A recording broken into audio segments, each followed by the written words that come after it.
I believe that ancient mysteries can truly be found everywhere. And to prove that, my friend Rodrygo de Luz and I are heading to the small town of Sertã, which is the closest town to our farm here in the middle of Portugal. No research done, didn't look up anything, we just go there and see what mystery we find. All I know is that we will find something. Right off the gates we ran into the friendly stranger Vitor, who shared with us the origin story of Sertã. According to the legend, during the invade of Lusitania, the general that was living in the castle was killed.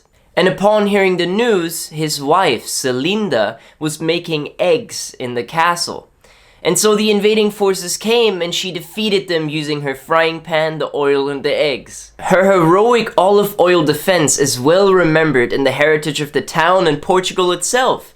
It's featured on the crest of the city, and also as Sertã in Portuguese refers to a square frying pan. Upon hearing that story, we decided to invade the castle ourselves. Luckily, we did not meet Celinda and her frying pan. Another friendly stranger shared with us that there's a tunnel from the castle to the monastery. So we had our next lead and went. To our misfortune, however, the monastery is now a bougie 4-star hotel. And we asked for the tunnel here and they showed us a sealed off bottom of a pillar that's now in the hotel lobby. However, we got our next lead here. And this time it was a really hot one, a local historian that works at the library. And on this very hot day we arrived there filled with hope, but it was closed. Beat down by this lead going nowhere, we sat down and reflected a little bit. What does the frying pan story really represent? Maybe that is also a saying of like, you know, it's an honor to the women that cook and provide so that our army can defeat. Yeah. Either way, we decided to lift our spirits at the local church.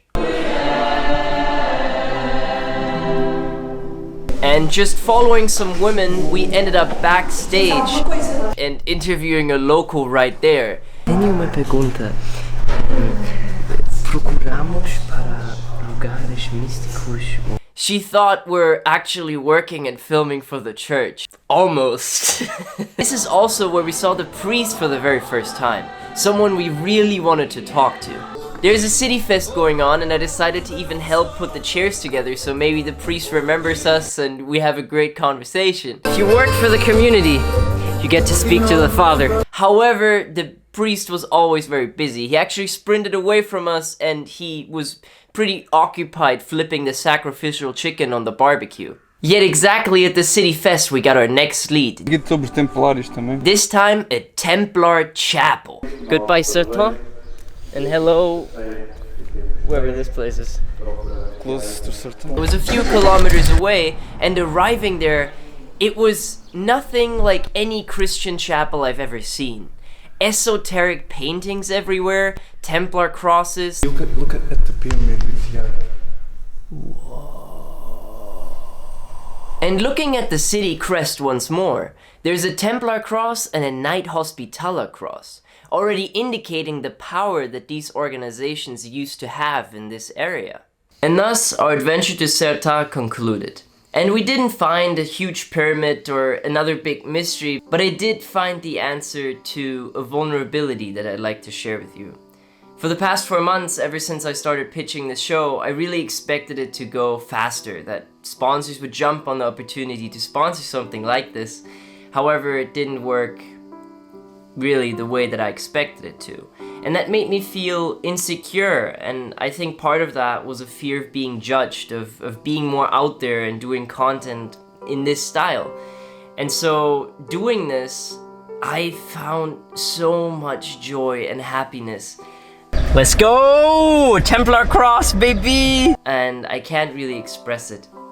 And I thank you all so much for making this stream even a remote possibility. It really, really means so much to me. Yeah, like, comment, tell me what you feel, and as always, study the outside, learn about the inside.